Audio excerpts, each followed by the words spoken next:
Got it. Here we go. Studio microphone. Clapperboard hook. The night that changed my life forever, I was standing barefoot on a cold kitchen floor in Houston, Texas, scrubbing a pot that wasn't mine, in a house that never felt like home, wearing an apron that had my mother's name embroidered on it. Not mine, because in this family I was never important enough to own anything, not even an apron, not even my own name. I could hear them laughing in the drawing room. My mother, my two sisters, the guests from London. Crystal glasses clinking, the smell of cardamom tea and expensive perfume drifting under the kitchen door like a reminder that there was a whole warm world happening 12 feet away from me that I was never invited to join. I was 24 years old, and I had never once eaten at that dining table with guests. Not once. And I had stopped asking why a long time ago.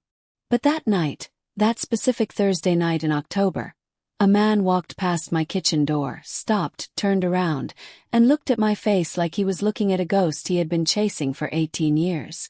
And everything, every single carefully constructed lie this family had built their entire life upon, started to come apart. This is my story. And I am finally ready to tell it. Open book chapter 1. The kitchen nobody ever looked into. My name is Chloe. Not a name you would expect from a Pakistani immigrant household in Houston's southwest side. And trust me, that small detail alone should have made me ask questions a lot sooner than I did. I was 24 at the time all of this happened, working the night shift at a medical billing company off Westheimer Road, processing insurance claims from 10 p.m. to 6 a.m., coming home just in time to make breakfast for a family that never once said thank you. My co-workers thought I was quiet and extremely organized.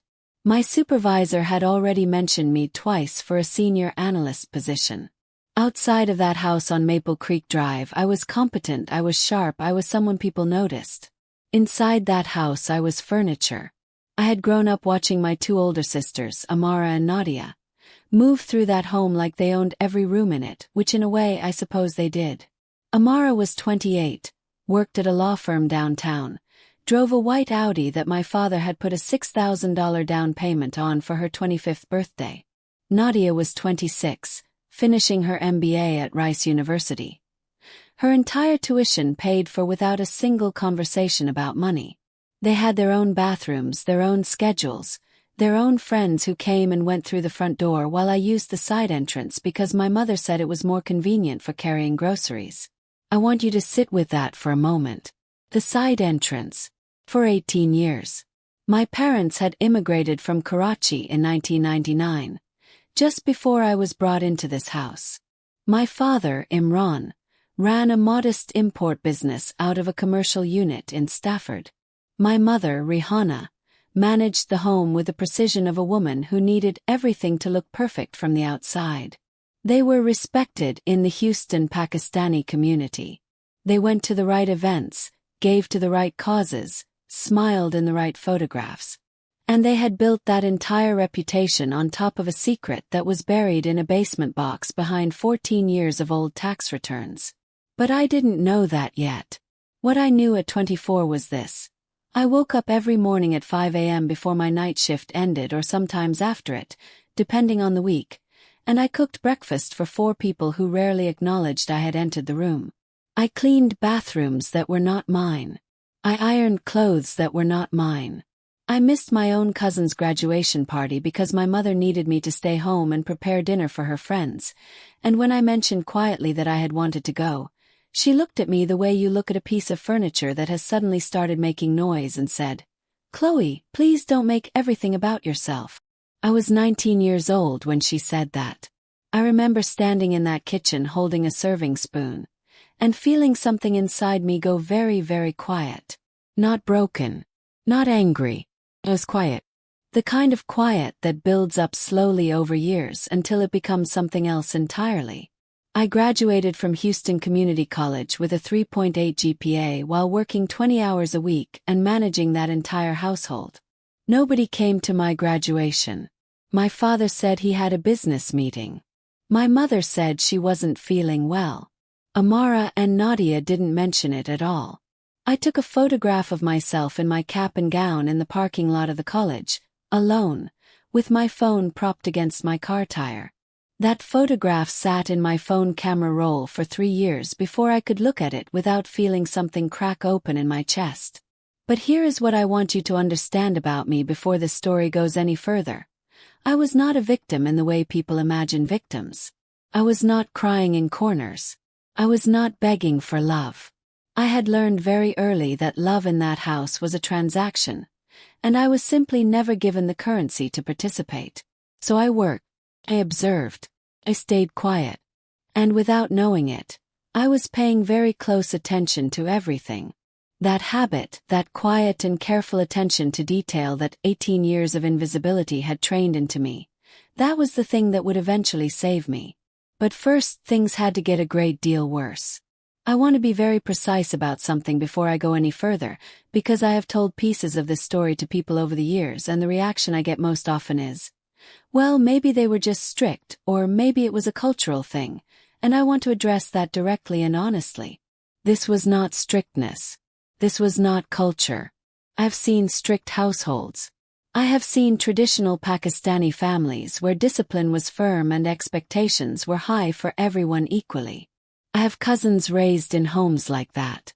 They were expected to study hard, come home on time, respect their elders, and contribute to the house. All of them together under the same rules. What happened in our house on Maple Creek Drive was not that. What happened in our house was a system.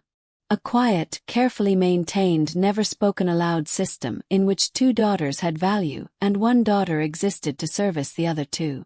And the most chilling part of that system was how normal it was made to feel. How seamlessly it was woven into the fabric of daily life so that by the time I was old enough to recognize it, I had already spent a decade inside it and half believed it was simply the way things were. Let me give you 3 specific moments. Not summaries. Not feelings. 3 specific, concrete moments that I have carried in my body for years, that I could describe to you in exact detail because some things do not fade no matter how much you wish they would. Amara had just gotten into University of Texas, Austin. Full acceptance, partial scholarship, a genuine achievement that the family celebrated for an entire week. There was a dinner party, there were relatives who flew in from Dallas and New Jersey. There were flowers and a cake from the Pakistani bakery on Hillcroft that cost my father $180. I know because I was the one who picked it up. 2 weeks after that dinner, my mother sat me down at the kitchen table. Not the dining table, the kitchen table, where I ate most of my meals alone, and told me that they had made a decision about my future. I was a good student. I had maintained a 3.6 GPA through sophomore year of high school. I had already started researching colleges quietly on my own, the way I did most things, alone and without announcement. I had a folder on my laptop with information about University of Houston, Texas A&M, even UT Austin, the same school Amara was going to. My mother slid a piece of paper across the kitchen table. It was a brochure for Houston Community College. She said, "We think this makes the most sense for you, Chloe. It's close, it's affordable, and you can still help around the house while you study." I looked at that brochure for a long time without speaking. Then I asked, as calmly as I could manage, "What about the college fund?" Because there was a college fund. I had heard my parents discuss it multiple times over the years. A savings account started when the children were young, meant to cover higher education. I had assumed, in the way that children assume things that seem fair and logical, that it was for all 3 of us. My mother straightened the edge of the brochure with her fingertip and said, "That fund is for Amara's living expenses in Austin. And when the time comes, for Nadia's MBA. She said it the way you state a fact about the weather. No apology. No explanation. No acknowledgement that what she had just said was anything other than completely reasonable." I picked up the brochure, folded it once, and put it in my school bag. I did not cry until I was in my bedroom with the door closed and a pillow pressed against my face so nobody would hear me. And then I got up, washed my face, and went to make dinner. Because that was what I did. That it was my birthday. October 14th. Tuesday. I'm not a person who needs a lot of fuss. I had learned by then not to expect balloons or parties or even a store-bought cake. But birthdays in our house were always acknowledged. For Amara and Nadia. Cards on the breakfast table. A favorite meal cooked without being asked. My mother's way of marking that a person mattered enough to be remembered. I came downstairs that Tuesday morning at 5:15 a.m. to start breakfast, the way I did every morning, and there was nothing on that kitchen table except yesterday's newspaper and a grocery list written in my mother's handwriting. I made breakfast for 4 people. I washed the dishes. I packed Nadia's lunch because she had an early class and had asked me the night before. I went to my community college classes. Came home. I made dinner. I cleaned the kitchen. I went to bed. Not one person in that house said a single word to me about my birthday. Not my mother. Not my father. Not Amara. Not Nadia. Not one word. I lay in my bed that night staring at the ceiling of my small bedroom, the smallest bedroom in the house, at the back near the laundry room, which I had been in since childhood, while my sisters had the 2 large front rooms with the bay windows, and I did the math in my head. 19 years.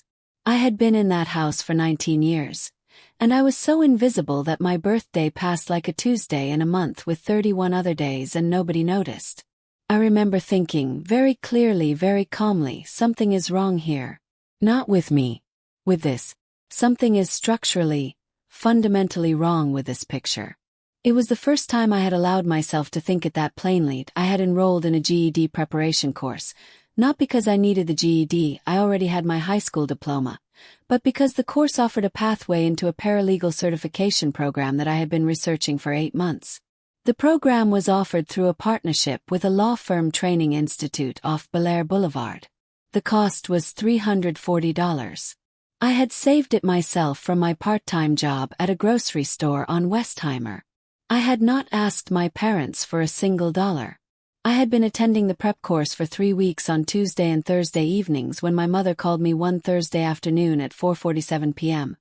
I remember the time because I was already on the bus, and told me to come home immediately because she was hosting a dinner party that night and needed help preparing, and she had forgotten to tell me. I told her I had class. There was a pause on the phone. Then she said, "Chloe, Mrs. Siddiqui is coming tonight and I need the good dishes washed and the lamb done by 7. I don't have time for this." I said, "Amara is home today, I checked this morning." Another pause. Longer this time. Then my mother said, in a voice that was not loud but had something inside it that I can only describe as a door closing, "I am not asking Amara. I'm asking you. Come home." I got off the bus at the next stop. I went home. I washed the good dishes. I made the lamb. I served Mrs. Siddiqui and her husband and 3 other couples who complimented my mother on her cooking and her beautiful home, and her 2 lovely daughters, Amara and Nadia, who sat at the dining table in nice clothes and accepted the compliments gracefully. I ate my dinner standing at the kitchen counter after everyone else had finished. I dropped out of the paralegal prep course the following week because I had already missed 2 sessions and the institute's policy was strict about attendance. I lost my $340. I never mentioned it to my mother. And I never, not once, heard her say she was sorry. That was the house I grew up in. That was the air I breathed for 18 years. Thin, conditional, always slightly cold, no matter how hot the Houston summer got outside those walls. But here is the thing about being the invisible one in a room for long enough: you start to see everything. Every crack in the wall. Every locked drawer. Every conversation that stops when you walk in. Every look exchanged between 2 people who think you are not watching. I saw all of it. I just didn't know yet what I was looking at. That was about to change. Because in 3 weeks, a British-Pakistani family from London was coming to our house on Maple Creek Drive for my sister's rishta, and a man named Zafar Mirza was going to walk past a kitchen door, see my face, and set in motion the unraveling of every single lie this family had ever told. And I was going to be standing right there when it happened. Barefoot. In an apron that wasn't mine. Ready, without even knowing it yet. I need you to understand what the week before that Thursday looked like inside our house, because context matters here. And I want you to feel the weight of what I was carrying before I tell you what happened when that door opened. Amara's rishta had been arranged 3 months prior through a mutual family connection.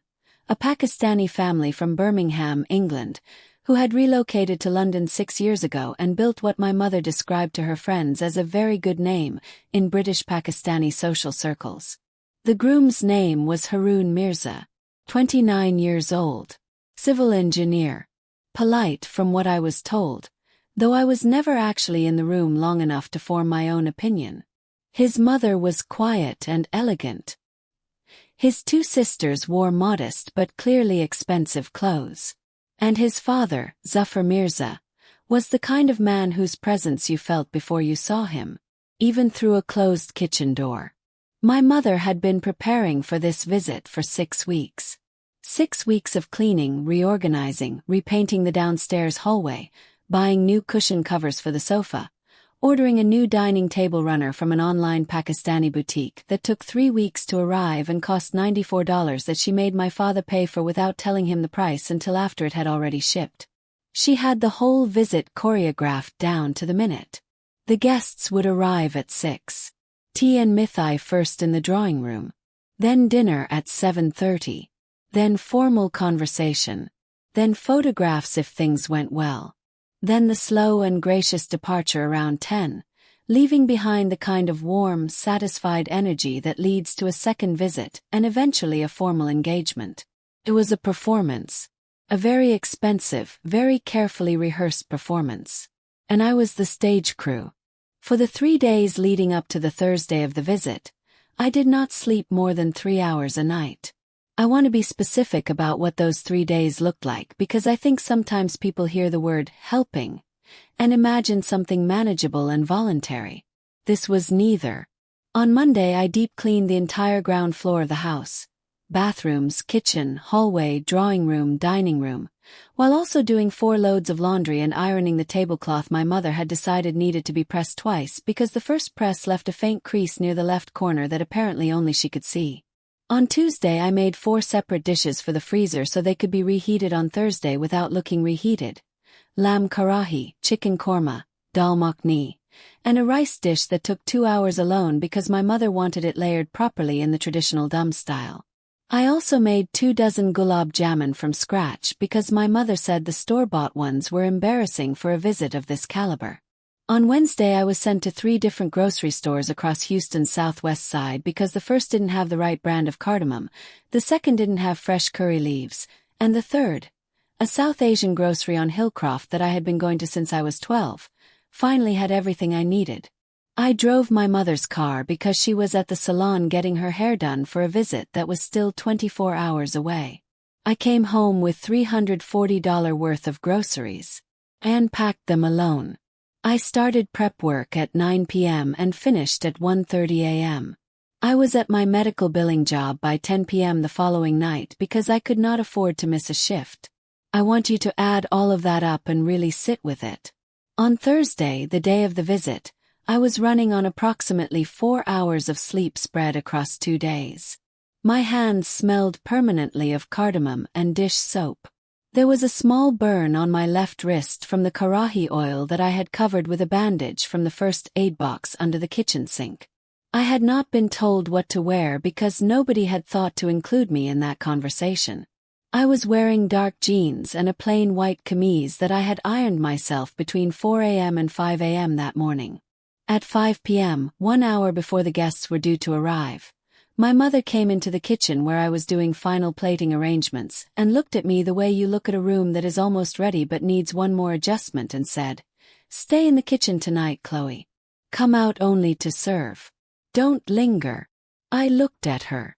She was wearing a deep green silk suit, her hair freshly set, gold earrings that caught the kitchen light. She looked beautiful.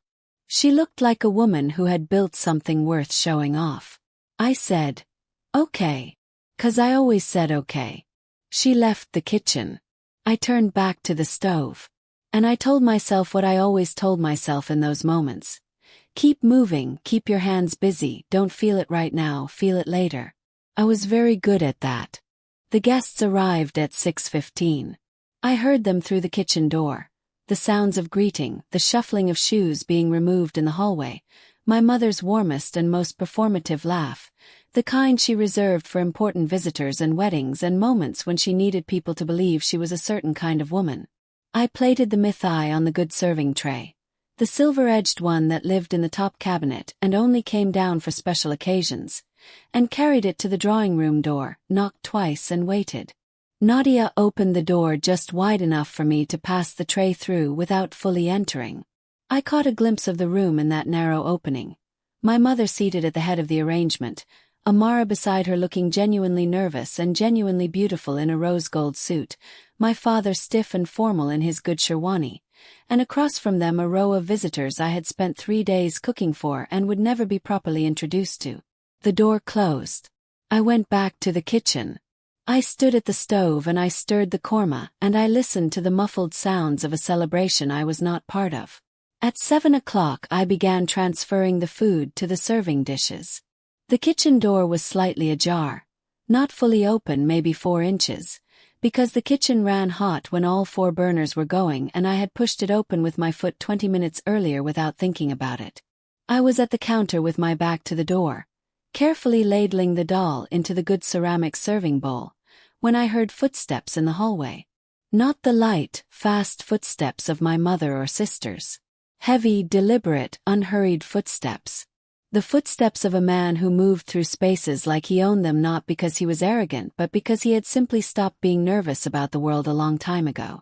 I did not turn around. I heard the footsteps slow, then stop. The kind of stop that is not accidental. The kind of stop where a person's entire body makes a decision. I turned around. He was standing in the kitchen doorway. Silver-haired at the temples. A charcoal gray suit that had not come off any rack. Somewhere in his mid-50s, with a kind of face that had once been very handsome and had now become something better than handsome, the face of a man who had earned every line on it. He was looking at me. Not the way men sometimes look at women in kitchens at family gatherings, the dismissive passing glance that moves on before it has fully landed. He was looking at me the way you look at something that stops your breath. His eyes moved from my face to my hands, back to my face. And then something happened in his expression that I did not have a word for in that moment, but that I have thought about every single day since. It was like watching a man recognize something he had given up hope of ever finding. I stood very still. He said nothing for what felt like a very long time. Then, quietly, so quietly that I had to hold my breath to hear it, he said, "What is your name?" I said, "Chloe." He nodded slowly, like the name confirmed something rather than answered something. Then he said, "And where were you born?" Something cold moved through me. Not fear exactly. Something older than fear. Something that lived below fear in a place I had never consciously visited. I said, "Houston. I was born here." He looked at me for another long moment. Then he reached into the inner pocket of his charcoal jacket, slowly, without breaking eye contact, and he pulled out a photograph. He held it out to me. I took it with hands that had stopped feeling like my hands. It was a photograph of a woman. Young, maybe 22, 23. Dark hair. A particular way of holding her chin slightly lifted. A particular shape to her eyes. My eyes. My exact eyes. I looked at that photograph for a long time without speaking, and the kitchen was so quiet I could hear the korma still simmering on the back burner, and somewhere far away in the drawing room my mother was laughing at something someone had said, and the sound of it felt like it was coming from another planet. I looked up from the photograph. Zafar Mirza was watching me with an expression that had moved entirely past surprise and arrived somewhere much more serious. He said, "That is my wife. She passed away 6 years ago." He paused. "And you look exactly like her." Behind me I heard the kitchen door push fully open. My mother's voice, sharp, high, immediately wrong, said, "Mr. Mirza, dinner is ready if you'd like to." He stopped. I turned around. She was looking at the photograph in my hand.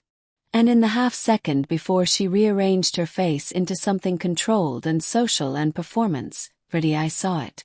I saw what was underneath. And what was underneath was not confusion.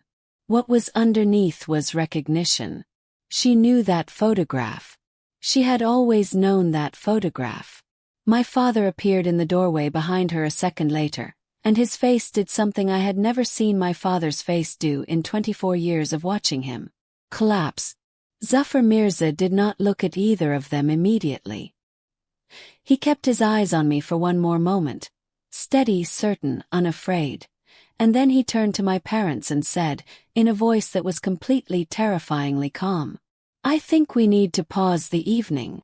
He said it the way a man says something when he already knows every answer to every question that is about to be asked. "I have been looking for my biological daughter for 18 years. He looked at me one more time. "And I believe I have just found her standing in your kitchen." The serving spoon I was holding slipped from my hand and hit the tile floor. Nobody moved to pick it up. The korma kept simmering on the back burner. And in that kitchen, in that small, hot, cardamom-scented kitchen that I had cleaned and cooked in and eaten alone in for 18 years, the entire architecture of my life cracked open from the foundation up. I did not cry. I did not speak. I just stood there in my white camise with a burn on my wrist and the photograph of a dead woman in my hand who had my eyes. And for the first time in 18 years I was not invisible. Nobody moved for what felt like a very long time. The drawing room had gone completely silent. I could tell because the muffled background noise of conversation and clinking teacups that had been leaking under the kitchen door all evening had simply stopped, the way sound stops when a group of people collectively sense that something has shifted in the atmosphere of a house and nobody is quite sure yet what it means or what they are supposed to do about it. My mother was the first one to recover. I say recover, but what I mean is, she was the first one to perform recovery. Because that is what my mother did in moments of crisis. She did not fall apart. She rearranged. Smooth.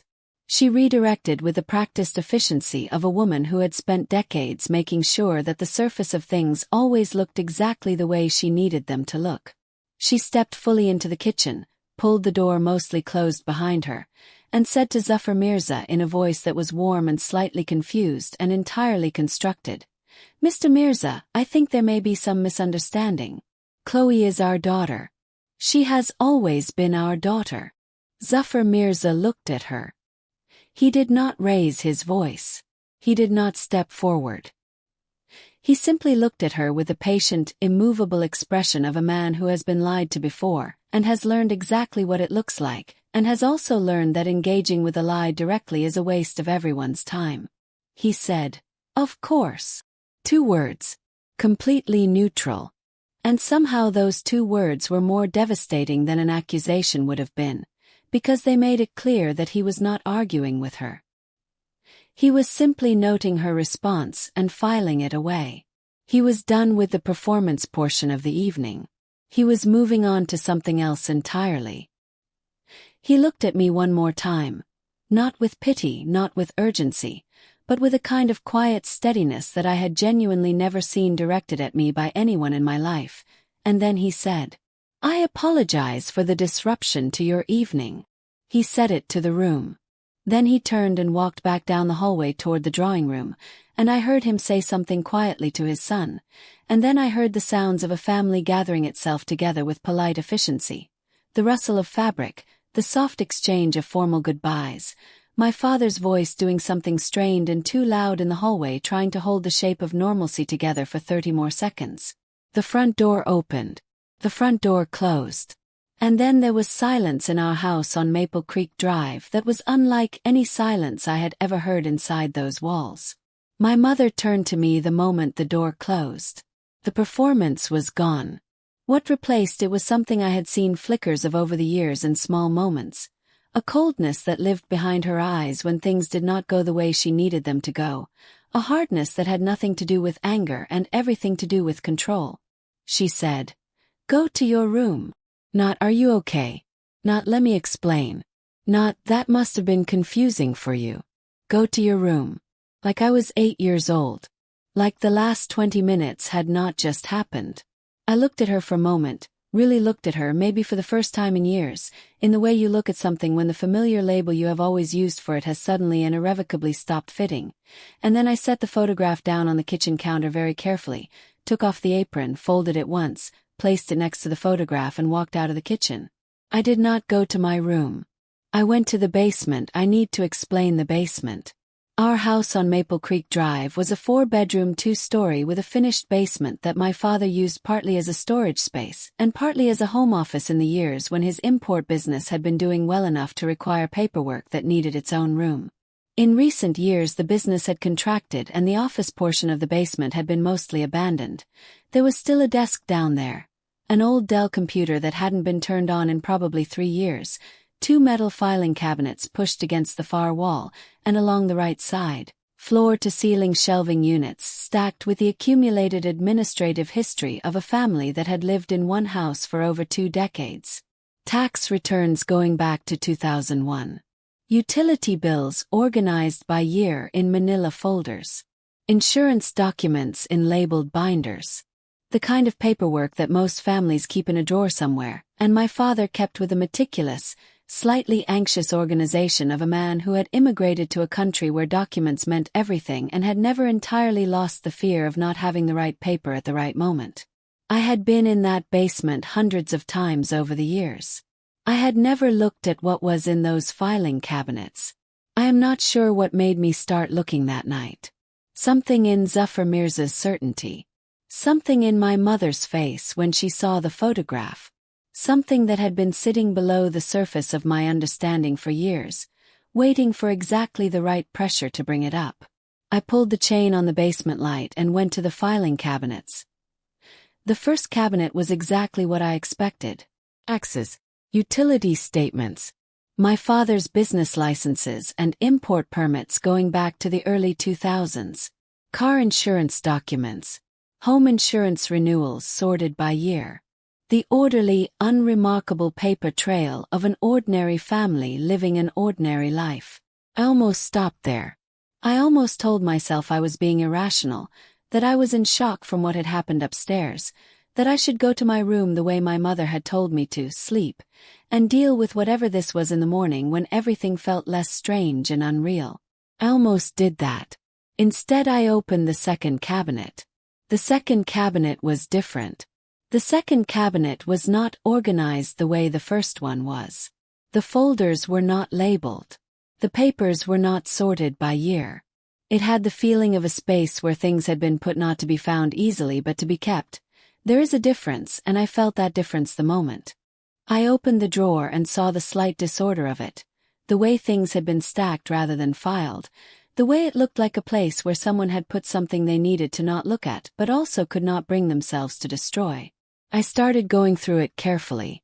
Old photographs. Some I recognized, some I didn't. A bundle of letters in Urdu that I set aside because my Urdu reading was slow and I didn't have time to work through them right now. My parents' original Pakistani passports expired. A folded certificate that turned out to be my parents' marriage certificate from Karachi, 1997.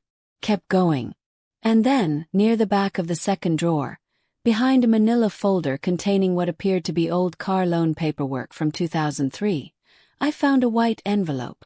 Not a standard letter envelope. A larger envelope. Legal-sized. Slightly thicker than it should have been for something that had been sitting in a filing cabinet. The kind of envelope that has been handled enough times over the years to have gone slightly soft at the edges. The way paper goes when it has been picked up and put down and picked up again many times by hands that were not sure what to do with what was inside it. There was no label on the outside. No name. No date. Nothing. I stood in my father's basement at 11:47 p.m. I remember checking the time on my phone because some part of my brain was already, instinctively, starting to document things, and I held that envelope in my hands for a long moment before I opened it. There were 3 documents inside. The first was a hospital record. From a private maternity hospital in Karachi. Dated October 14, 1999. October 14th. My birthday. I stood very still and read it slowly. It was a birth record, the kind of internal hospital document that records the clinical details of a birth. The mother's name on the record was not Rihanna. The mother's name was Sana Mirza. The father listed was Zafar Mirza. The infant was listed as female, healthy, full term, 3.1 kilograms. The infant had been given a name on that document. The name was not Chloe. I read that name 3 times. Then I set the hospital record down on my father's desk and picked up the second document. The second document was a letter. Handwritten. In English. 3 pages, front and back, in handwriting that was careful and slightly formal in the way handwriting is when someone is trying very hard to say something important and is afraid of saying it wrong. It was dated November 1999. It was addressed to my parents, to Imran and Rihanna specifically by name. And it was signed at the bottom by Zafar Mirza. I will not read you the entire letter because some of it is too private and some of it is too painful, and I am still, even now, years later, working through what it means to have read those words standing in a basement at midnight with the sound of my mother moving around upstairs above my head. But I will tell you what it said in its essential truth. Sana Mirza, Zafar's wife, the woman in the photograph, the woman with my eyes, had become seriously ill during her pregnancy. A complication that had been manageable became critical after the birth. She had survived but only barely, and the recovery had been long and uncertain, and the doctors in Karachi at that time had told Zafar that the stress of caring for an infant in the immediate months following the birth could be dangerous for Sana's recovery. Zafar had made an arrangement, temporary arrangement, with my parents, with Imran and Rihanna, who were at that time childless and had been trying for years and who were known to Zafar through a mutual family connection in Karachi that I will not name here out of respect for people who are still living. The arrangement was that my parents would care for the infant, for me, for 6 months, no longer than 6 months, until Sana had recovered enough to come home and resume her life and take back her daughter. The letter was Zafar writing to confirm the arrangement, thank my parents, to tell them that Sana was improving, to say he would be in touch within the month to discuss the timeline for my return. I stood there and I read that letter twice. Then I picked up the third document. The third document was the one that broke something open in me that I am not sure has ever fully closed again. It was a second letter from Zafar, also handwritten, also addressed to my parents by name, dated March 2000, 5 months after the first letter. This one was shorter, 1 page. The handwriting less careful than the first letter. Faster, more urgent, the pen pressed harder into the paper in places. He was writing because his letters had not been answered. He had written twice before this. Letters I had not found, letters that perhaps had been destroyed or perhaps were somewhere else in that basement or perhaps had never been kept at all, and neither had received a response. He was writing to say that Sana had recovered, that they were ready, that they were coming for their daughter. He was writing to ask my parents, please, to confirm that everything was in order. He was writing with the careful, controlled urgency of a man who was trying very hard not to panic. At the bottom of that letter, in handwriting that had lost all of its formality and was just a man writing words in the most direct way he knew how, he had written, please, she is our daughter. We are her parents. We are coming for her. Please write back. I sat down on my father's desk chair. I sat there for a long time. Outside I could hear Houston, the distant sound of traffic on the highway 3 miles away, a dog barking somewhere down Maple Creek Drive, the normal nighttime sounds of a city that had no idea what was happening in this basement. I thought about Zafar Mirza standing in my kitchen doorway 2 hours ago. I thought about the way he had looked at my face. I thought about a woman named Sana who had recovered from her illness in 2000 and had come to bring her daughter home and had found, what? Closed door. An unanswered letter. A family that had looked at a 6-month arrangement and decided, at some point between November 1999 and March 2000, that they were going to keep what was not theirs to keep. I thought about a woman named Sana who had recovered from her illness in 2000 and had come to bring her daughter home and had found, what? Closed door. An unanswered letter. A family that had looked at a 6-month arrangement and decided, at some point between November 1999 and March 2000, that they were going to keep what was not theirs to keep. I thought about my birthday passing without a word when I was 19. I thought about the college fund. I thought about the side entrance. I thought about 24 years of standing in a kitchen that was not mine, in a family that was not mine, in a life that had been given a different name than the one I was born with. And sitting in that basement at 12:23 in the morning, I felt something happen inside me that I can only describe as a door opening in a room I had never been able to find before. Not rage. Not grief.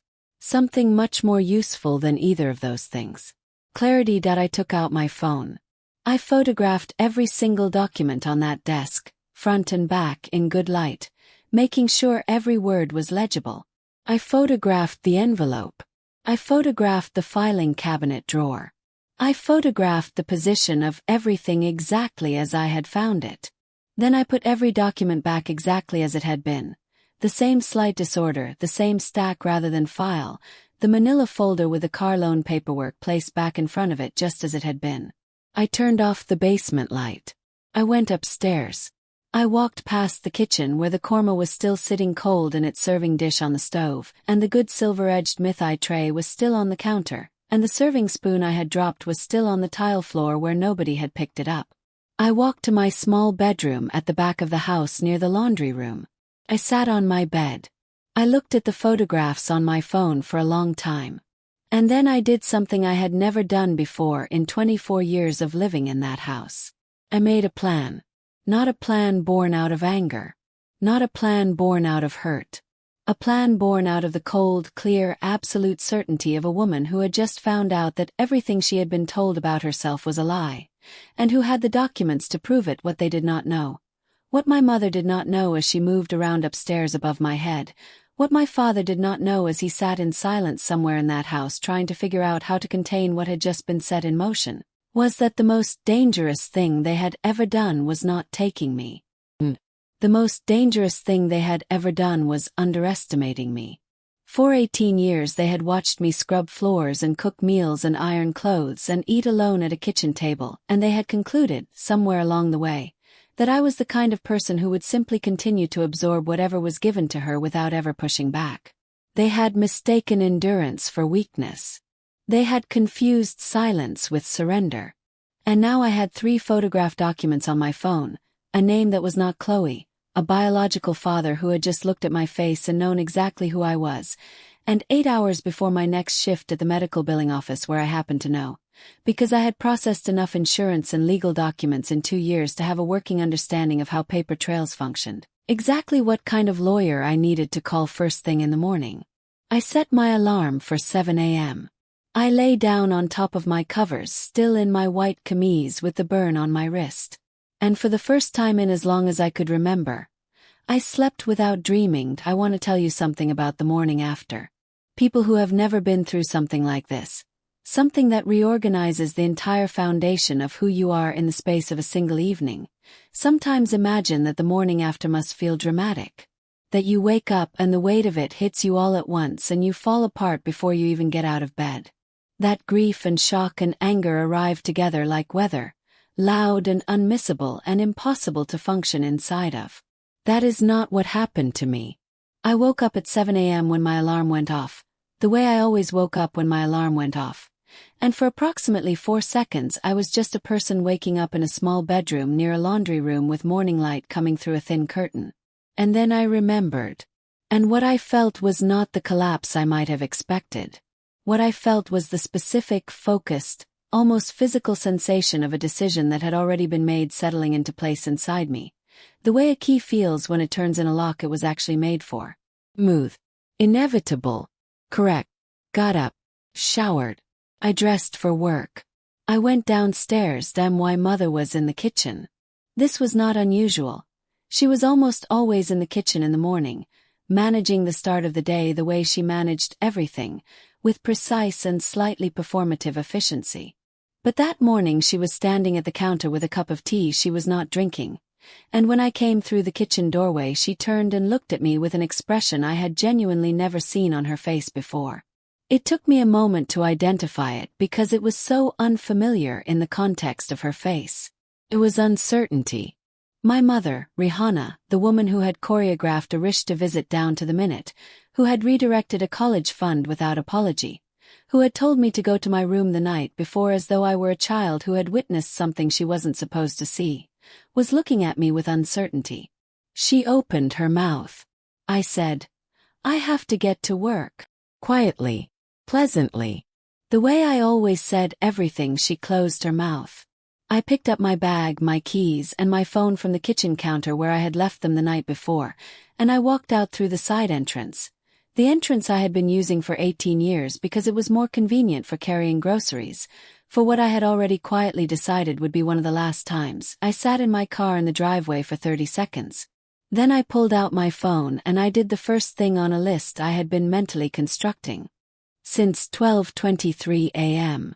I opened my photo gallery and I airdropped every single photograph of those documents to my personal email, my work email, and a Google Drive folder I created in that moment and titled with a random string of numbers so that nothing about it was identifiable if someone picked up my phone. 12 photographs, safely stored in 3 separate locations before I had even left the driveway. Then I put the car in reverse and I drove to work. I need to tell you about my colleague Maya. Maya had been at the medical billing company for 4 years longer than me and had spent 2 of those years as the office manager before moving into a senior analyst role. She was 41, originally from Delhi, sharp in the specific way that people who have had to be sharp their whole lives are sharp. Not showy about it, not performative, just consistently, quietly correct about things. We had eaten lunch together twice a week for a year and a half. She knew more about my home situation than almost anyone because she had asked me once, carefully and without pressure, why I always looked tired, and I had told her more than I intended to because she had the kind of face that made it easy to tell the truth. I called her from the parking garage at work before I went inside. I told her what had happened. Quickly, factually, without editorial. The visit, Zafar Mirza, the kitchen, the photograph, the basement, the documents. She was quiet for a moment after I finished. Then she said, "Okay. Do not talk to your parents about any of this yet. Do not ask them questions. Do not tell them what you found. Can you do that?" Said yes. She said, "I know a family law attorney. Her name is Patricia Okonkwo. She practices out of an office on Westheimer, about 2 miles from where you are right now. She does not charge for a first consultation. I'm going to text you her number in the next 5 minutes. You call her today. Not tomorrow. Today." Said okay. She said, "Chloe, listen to me. What you found in that basement, those documents, that is not nothing. That is significant.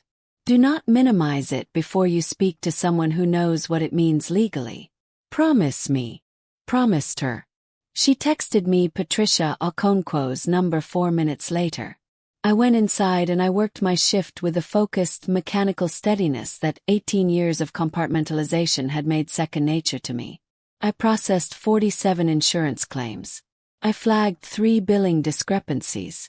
I attended a team meeting at 2 p.m. and contributed twice, and nobody in that room would have known that my entire understanding of who I was had been reconstructed overnight in a basement in southwest Houston. 3:15 p.m. I took my lunch break. I went to my car in the parking garage. I called Patricia Okonkwo. Patricia Okonkwo's office was on Westheimer Road in a building that was modest from the outside and extremely organized on the inside. The kind of office that signals competence rather than wealth, which I would later learn was entirely intentional on her part. She had been practicing family law in Houston for 19 years. She was Nigerian-American, somewhere in her mid-50s. With close-cropped natural hair and reading glasses she kept on a chain around her neck, and a manner of speaking that was direct and unhurried in a way that I found immediately steadying. I could not get an in-person appointment until the following Tuesday. But her assistant, after I gave a brief and factual summary of the situation, put me through to Patricia directly for a 15-minute phone intake. 15 minutes. I had prepared for that call the way I prepared for everything, methodically in advance without wasted motion. During my shift I had written out a clear timeline on a notes app on my phone. The nature of each document. The specific language I remembered from Zafar's letters. The timeline of the rishta visit. My mother's response when she saw the photograph. I read Patricia the timeline. She did not interrupt. When I finished she was quiet for a moment and then she said, "You said you photographed the documents. Are those photographs clear? Are the dates and signatures legible?" Said yes. She said, "Good. Do not go back into that filing cabinet before we speak on Tuesday. Do not move, remove, or photograph anything additional. What you have is what you have, and disturbing it further before we have a legal strategy could complicate things. Can you do that? Said yes. She said, the name on that hospital record, the name you were given at birth. You said Zafar Mirza is listed as the father. Do you have any way to contact him? I thought about Harun Mirza, the groom. The reason the whole family had come from London. I said, I think I can find a way. She said, don't contact him yet. Let's talk properly on Tuesday first. But start thinking about whether you want to pursue identity documentation, whether you want to pursue contact with the biological family, and whether there are any financial or legal dimensions to your current living situation that we should be thinking about. Financial dimensions. I had not thought about that yet. But Patricia Okonkwo had. I went home that evening and I moved through the house the way I always moved through the house. Quietly, efficiently, without friction. I made dinner. I cleaned the kitchen. I said good night to nobody in particular and went to my room. My parents did not bring up the previous evening. My mother watched me the way you watch a weather system you are not sure about, trying to assess what it is going to do without wanting to draw its attention to you. My father barely looked at me. Amara and Nadia seemed to know something had happened, but not what exactly, which meant my parents had told them something minimal and carefully shaped. Enough to explain why the London family had left early, not enough to explain why. I lay in my bed that night and I made the second list. The first list had been about legal and documentation steps, attorney consultation, document preservation, identity records, contact strategy. The second list was more specific. I thought about what Patricia had said. Financial or legal dimensions to your current living situation. Here is what I knew about the house. My father had purchased it in 2001, 2 years after arriving in Houston. The mortgage had been paid off in 2019. I knew this because I had been the one to file the paperwork for the mortgage satisfaction certificate when my father's filing system had briefly overwhelmed him during a period when his business was going through a restructuring and he had asked me to help him organize his documents. I had done it without thinking much about it, the way I did most administrative things in that house, competently and without acknowledgement. What I had also noticed during that filing session, and had registered without understanding its significance at the time, was that the deed to the house on Maple Creek Drive was not in my father's name alone. It was in my father's name and one other name. A name I had not recognized at the time and had not thought about since. I lay in my bed and I thought about that name. I picked up my phone and I searched it.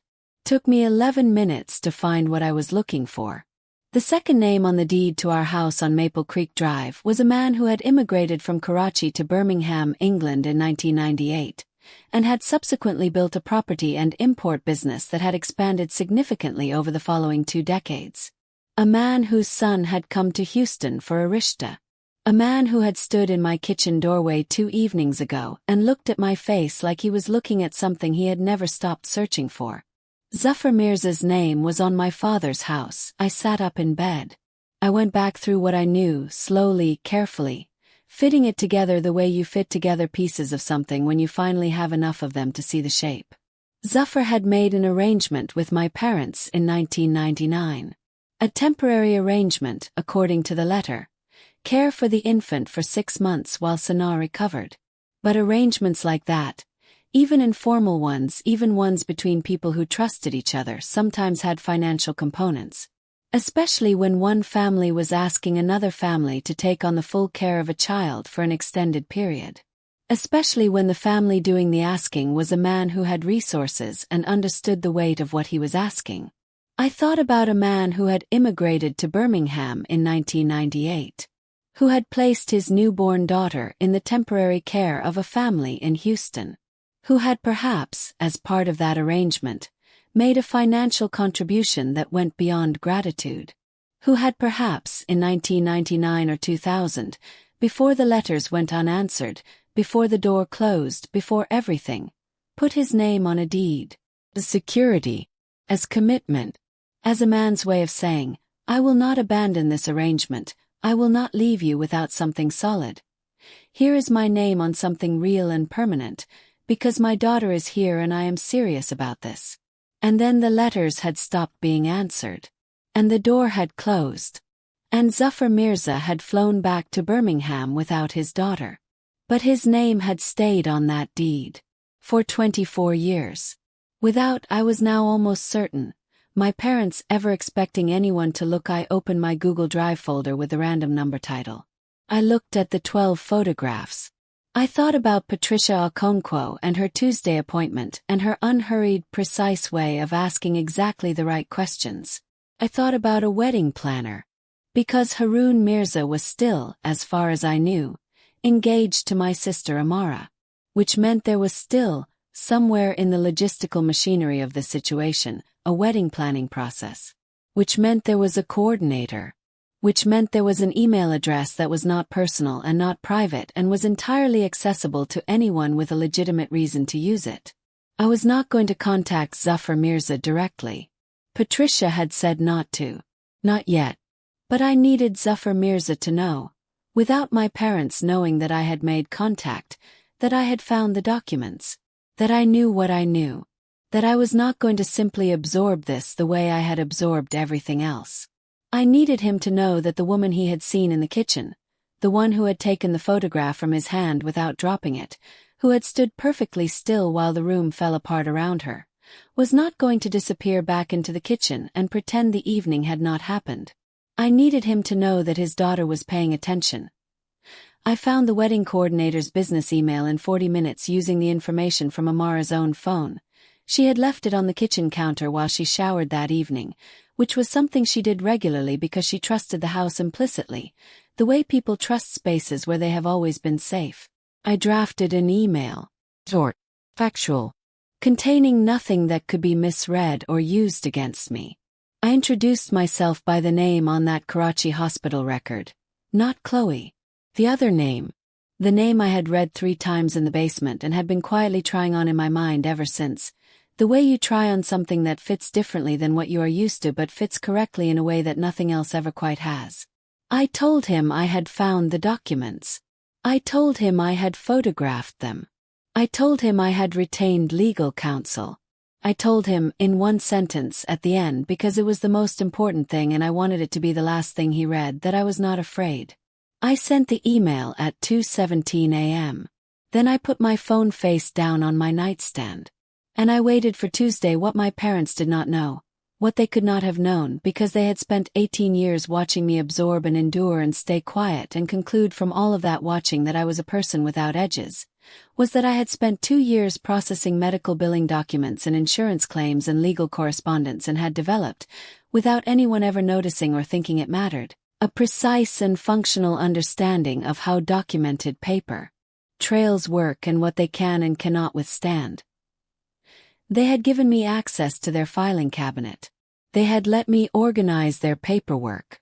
They had watched me do it and seen a girl being useful. They had watched me do it and seen a girl being useful. They had not seen what I was actually doing, which was learning, quietly, carefully, for years. And now everything I had learned was about to become the most important thing about me. Tuesday arrived. I walked into Patricia Okonkwo's office on Westheimer Road at 10 a.m. with my phone, my photographed documents, a printed timeline, and the specific, unshakable calm of a woman who has already made her most important decisions and is now simply executing them. Patricia looked at the documents for a long time without speaking. Then she looked up at me over her reading glasses. And she said, "Chloe, I need you to understand something before we go any further." Pause. "What you have here is not a small thing." She set the papers down. "This is not something we are going to handle quickly or carelessly. But if everything you have told me is accurate, and these documents suggest that it is, then what was done to you and to the man whose name is on that birth record is serious. Legally serious. And you have more ground to stand on than you may realize." She picked up her pen. "Oh, let's start from the beginning. And this time I am going to ask the questions." I sat back in that chair on Westheimer Road. Outside the window, Houston was doing what Houston does in October. Bright, slightly humid, indifferent to the particular dramas of the people moving through it. And for the first time in 24 years, I was not the one carrying a tray or scrubbing a floor or ironing someone else's clothes or eating alone at a kitchen table. I was the one being listened to, by someone who knew exactly what to do with what I was saying. That was the moment everything shifted. I want to tell you about the 3 weeks between that Tuesday morning in Patricia Okonkwo's office and the day everything finally came apart. Because those 3 weeks are the part of this story that people never see when they imagine what quiet revenge looks like from the outside. From the outside, nothing changed. I woke up every morning at the same time. I made breakfast for a family that did not deserve it, not because I was weak but because Patricia had been very specific. Do not change your behavior in that house in any way that signals awareness or preparation. Be exactly who they have always seen you be. Give them no reason to move those documents, destroy anything, or lawyer up before we are ready. So I cooked, cleaned. I moved through that house on Maple Creek Drive like a woman who had absorbed yet another difficult evening and filed it away and returned to her assigned position in the architecture of the family. I was very good at performing that version of myself. I had been practicing it for 18 years. But underneath that performance, in the hours between midnight and 4 a.m. when the house was completely silent and nobody was watching, I was doing the most important work of my life in those 3 weeks. Here's what actually happened. Patricia Okonkwo filed a formal request for identity documentation review with the Texas Department of State Health Services. A procedural step that sounds bureaucratic and minor, but that creates an official timestamp, an official record, an official moment at which the state of Texas becomes aware that a question has been raised about a birth record. It is quiet, does not notify anyone, but it exists, and once it exists it cannot be made to unexist. She also made contact with an immigration and international family law specialist named David Reyes, who worked out of a firm in the Galleria area and had specific experience with cases involving cross-border custody and identity disputes. David was the one who looked at the photograph of the deed, the one with Zafar Mirza's name on it alongside my father's, and said something that I wrote down immediately and have kept ever since. He said, "This deed was not an accident and it was not informal. Someone put this together with legal intent. Which means somewhere, there is a corresponding document on the other side of this arrangement. In England, possibly with a solicitor, possibly with a bank. But it exists. And if Zafar Mirza is who you say he is and this deed is what it appears to be, he has known about this property interest for 24 years and has chosen, for whatever reason, not to exercise it." He paused. "The question is why?" Zafar Mirza responded to my email on the Thursday after I sent it. Not through the wedding coordinator's email address. Through a personal email that he had clearly created specifically for this purpose. A Gmail account with a name that was not his own name but contained within it, almost like a signature, the name that was on my birth record. The name that was not Chloe. His email was 4 paragraphs. The first paragraph said that he had not slept since leaving our house on Maple Creek Drive. The second paragraph said that he had spent 24 years believing, after the letters went unanswered and 2 visits to Houston in 2000-2001, had resulted in a house where nobody answered the door and a family that had apparently ceased to exist at that address, before my parents had moved to Maple Creek Drive from their original apartment, that his daughter had either been moved somewhere he could not find, or that something had happened that he could not bring himself to name. I read that paragraph 3 times. He had come to Houston. In 2000-2001. He had stood outside a door and nobody had answered.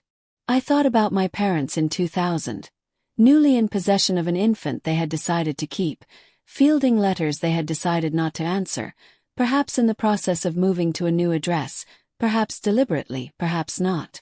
I thought about what it takes to close a door on a man who is writing with the word "please" pressed hard into the paper. I thought about what kind of people are capable of that. And then I thought about the woman who had told me to go to my room.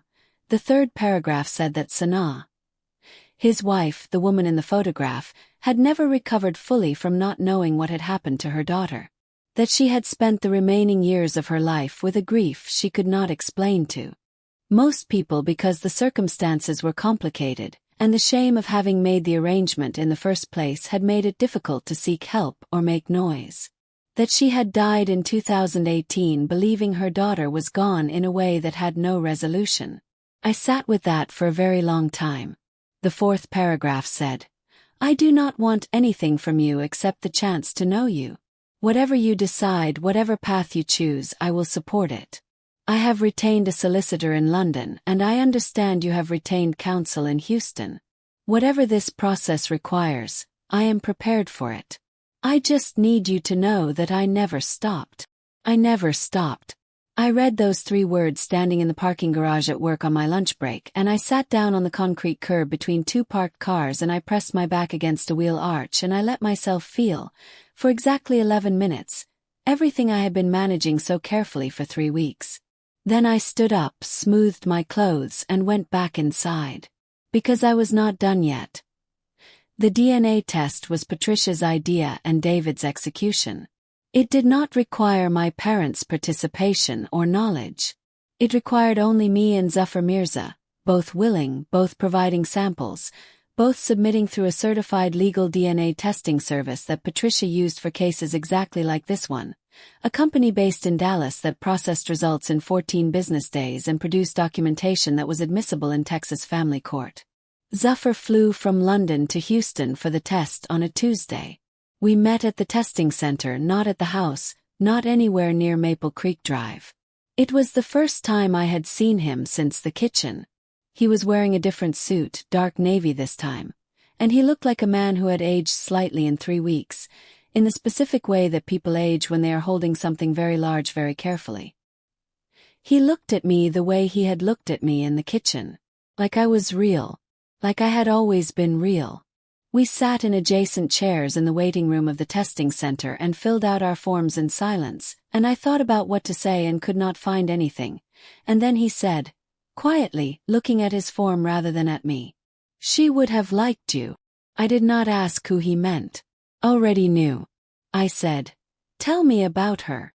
And for 20 minutes in a waiting room in Dallas. No, Houston, I keep saying Dallas, it was Houston off the Southwest Freeway.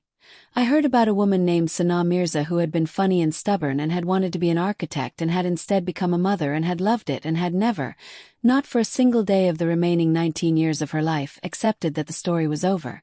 I did not cry in that waiting room. I cried in my car afterward for a very long time. Then I drove back to Maple Creek Drive, made dinner, and waited for 14 business days. The results came on a Wednesday morning. Patricia called me at 8:47 a.m. while I was in the parking garage at work. She said, 99.97% probability of biological paternity. It's what we expected, but now it's documented and certified, and it changes everything procedurally. I need you to come in this afternoon if you can. I said I could. She said, Chloe, this is the part where things start to move quickly. Are you ready? I thought about a kitchen floor at midnight. I thought about a graduation photograph propped against a car tire. I thought about a birthday that passed without a single word. I thought about a man standing outside a door in Houston in the year 2000 that nobody answered. I said, I have been ready for a long time. Here is what Patricia and David did with what we had. They did not go to my parents directly. They did not call. They did not send a threatening letter. They did not make noise. What they did was this. David filed a formal inquiry with the Harris County Property Records Office regarding the deed on Maple Creek Drive, specifically regarding the co-ownership interest held under Zafar Mirza's name and the nature and status of that interest, given that no transfer, release, or legal resolution of that interest appeared anywhere in the county's records. This filing was not aggressive. It was procedural. It was a question asked of a public records office about a public document. But it created something very important. It created a paper trail that my father's name was now attached to, in an official county record, in connection with Zafar Mirza's name and an unresolved property interest that had been sitting dormant for over 2 decades. My father had a business. A modest import operation, yes, but a registered business with a commercial lease in Stafford, with supplier relationships, with a business bank account, with a credit line he used for inventory. A property dispute, even an inquiry, even a procedural question, appearing in county records connected to your name and your home address has consequences in the world of business credit and commercial leasing that have nothing to do with courts or drama. David knew this. Patricia knew this. They were not trying to destroy my father. They were creating pressure in the specific places where pressure produces movement. The letter arrived at our house on Maple Creek Drive on a Friday afternoon. I was at work when it arrived. I know the timeline because Nadia texted Amara about it. I saw the notification on Amara's phone that evening when she left it on the kitchen counter again. A message that said only, "Dad got a letter from a lawyer's office. Mom is in the bedroom with the door closed." I made dinner that evening. I set the table. I called everyone for dinner the way I always called everyone for dinner. My mother did not come down. My father sat at the table and looked at his plate and ate approximately 4 bites and then excused himself. Amara and Nadia ate in silence and looked at me twice and looked away both times. Ate my dinner. I washed the dishes. I went to my room. I texted Patricia. The letter arrived. She texted back. Good. Now we wait 72 hours. My father called Patricia's office the following Monday morning. I know because Patricia told me, with the particular measured neutrality of a times, and knows that the moment a person calls rather than ignoring is the moment the shape of the situation changes. He did not call with a lawyer present. He called alone. Patricia noted that. He asked what this was about. She told him, clearly, professionally, without embellishment, that her client had retained documentation relating to a birth record from Karachi dated October 1999, a property deed co-held in the name of Zafar Mirza, and 2 letters written by Zafar Mirza in 1999 and 2000 relating to a temporary care arrangement for an infant female. She told him that a certified DNA test had confirmed biological paternity. She told him that her client was pursuing formal identity documentation, and that the process was already underway with the Texas Department of State Health Services. She told him that there was also the matter of the property interest, which would need to be resolved through appropriate legal channels. And then she told him, and this is the part one wants you to hear very clearly, that her client was not at this time pursuing criminal charges. That her client's primary interest was in identity restoration, biological family contact, and a resolution of the living situation that was fair and documented and legally clean. She said, "My client is prepared to approach this cooperatively if your client is prepared to approach it honestly." My father said he would need to speak to his wife. Patricia said, "Of course. We will expect to hear from you, or from your legal representative, within 10 business days." She called me immediately after. She said, "He sounded like a man who has been waiting for this call for 24 years. My parents hired a lawyer, a family law attorney from a firm in Sugarland, not a particularly aggressive or high-powered firm, which told Patricia something about where my parents' heads were, financially and strategically. There were 2 weeks of correspondence between the lawyers that I was not fully party to, but that Patricia kept me informed of in outline. My parents did not deny the documents. They did not claim the hospital record was falsified or the letters were fabrications. I think they had known on some level that the documents existed. They had kept them after all. They had not destroyed them. Whatever that means about the human capacity for guilt and record-keeping, they had kept them, and now they could not pretend they hadn't. What their lawyer argued in the initial correspondence was essentially the passage of time, that Chloe had been raised as their daughter for 24 years, that there was a parent-child relationship regardless of biology, that any action taken now would cause significant harm to an established family unit. Patricia's response to that argument was 3 pages long. I read every word of it. It was the most controlled and thorough dismantling of a position I have ever read, and I have processed a lot of documents. She noted, with supporting evidence, that the established family unit in question had treated one of its 3 daughters in a demonstrably inequitable manner over a sustained period of time. The college fund, the labor, the domestic role, and that the argument of familial bond was significantly undermined by the documented pattern of that treatment. She noted that identity documentation was not contingent on anyone's agreement or comfort. She noted that the property interest issue would need to be resolved regardless of any other considerations. And she noted, in the final paragraph, quietly and without theater, that her client was an adult who had the right to know who she was and where she came from, and that right did not require anyone's permission. The meeting happened on a Thursday morning. Both legal teams, my parents, me, Patricia and David on my side, their lawyer from Sugar Land, a conference room in a neutral office building off Westheimer Road, about a mile from where I worked. I had never sat across a table from my parents in a formal setting before.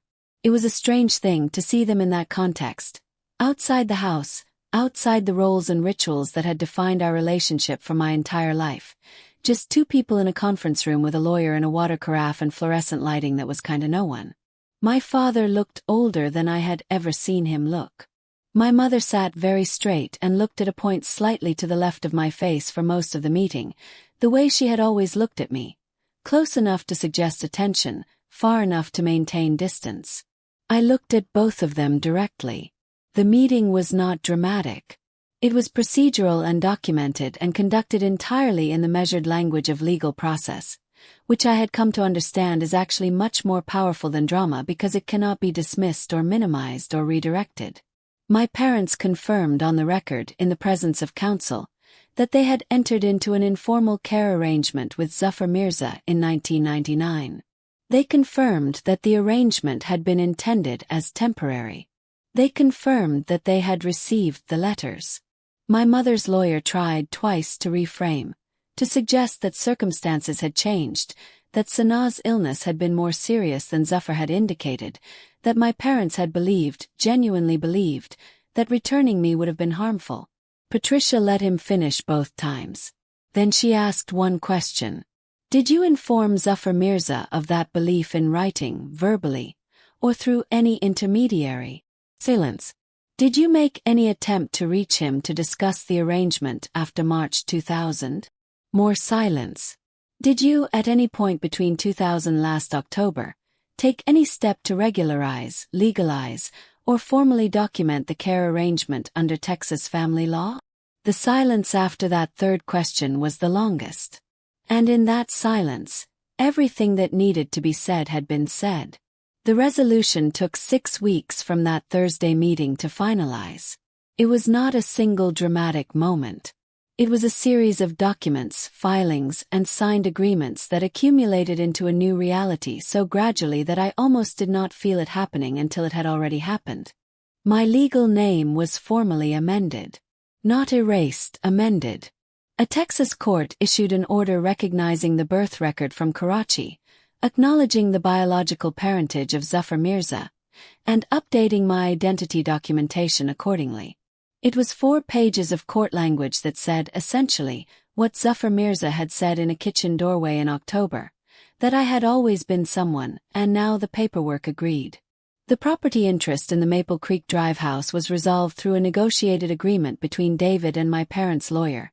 Zafar Mirza, through David, agreed to formally release his interest in the property in exchange for a documented acknowledgement of the facts of the arrangement and a nominal financial settlement that I was not involved in negotiating and that I was told was neither punitive nor trivial. It was, David said, the number a man arrives at when he is not trying to destroy someone but is not willing to pretend that what happened had no cost.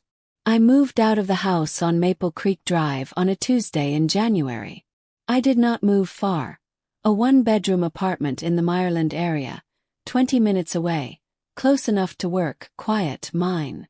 I took my clothes, my laptop, my community college diploma, the photograph of myself in the parking lot in my cap and gown, and nothing else.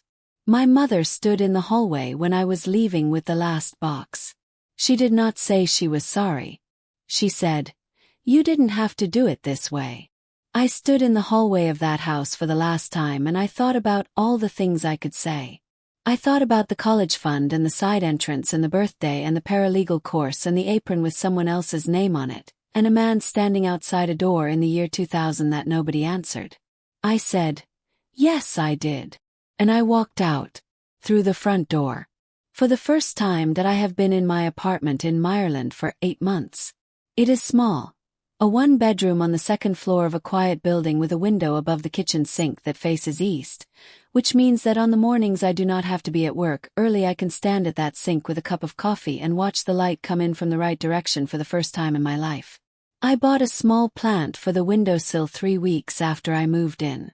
Then another one. I now have 7 plants on that windowsill and every single one of them is still alive, which feels like a metaphor I am not going to over-explain. Nobody tells me to use the side entrance. There is no side entrance. There is one door and it is mine and I use it every single time. I want to tell you about Zuffer. We talk on the phone every Sunday evening. His Sunday evening, which is my Sunday afternoon because of the time difference between Houston and Birmingham.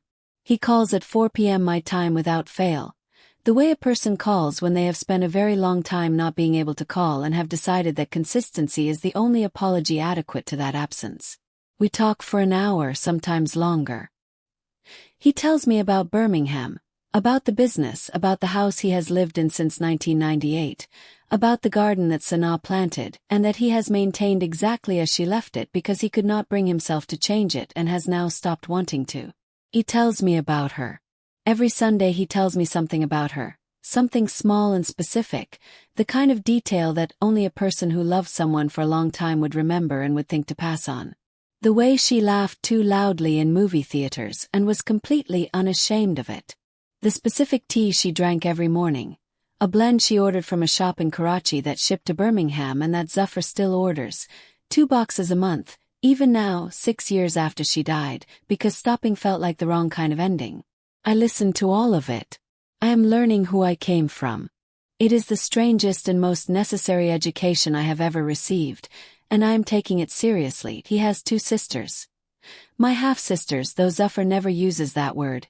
He just says sisters, and I have decided to follow his lead on that. Miriam is 31 and lives in London and works in architecture, which I found out and then sat with for a long time. Sanaa had wanted to be an architect, and her daughter became one without knowing, without planning, just because something in her was oriented that way from the beginning. Miriam called me 2 weeks after Zuffer and I had our first real conversation.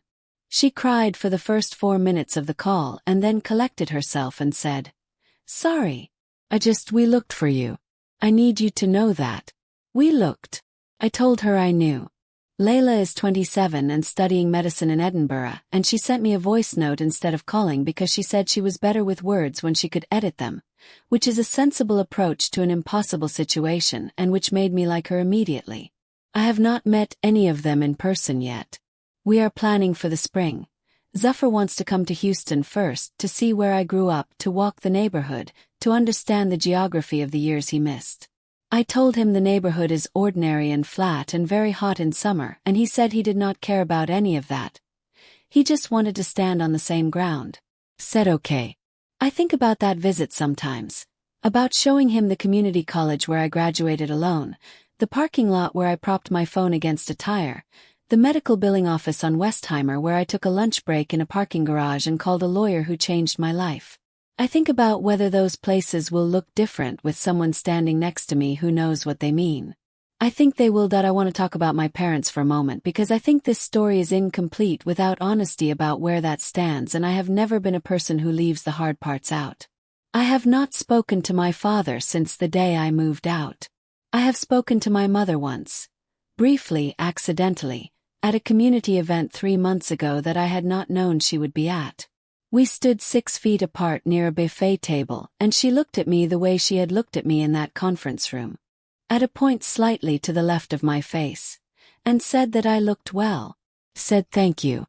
We did not say anything else. I do not carry rage about this anymore. I want to be honest about that because I think people sometimes expect the ending of a story like this to contain either full reconciliation or burning bridges, and the truth is that mine contains neither. What it contains is distance, a quiet, legal, documented distance that is not hatred and is not forgiveness and is simply the accurate measurement of what is possible between people who did what they did and a person who found out. Amara's engagement to Haroon Mirza was called off, not immediately, not dramatically, But quietly, in the weeks after the meeting, as the shape of what had happened became clear to the Mirza family, and the idea of joining the two families became something that neither side had the appetite for. I heard this from Maya, who heard it through a mutual community connection. I did not feel satisfaction about it. I did not feel guilt either.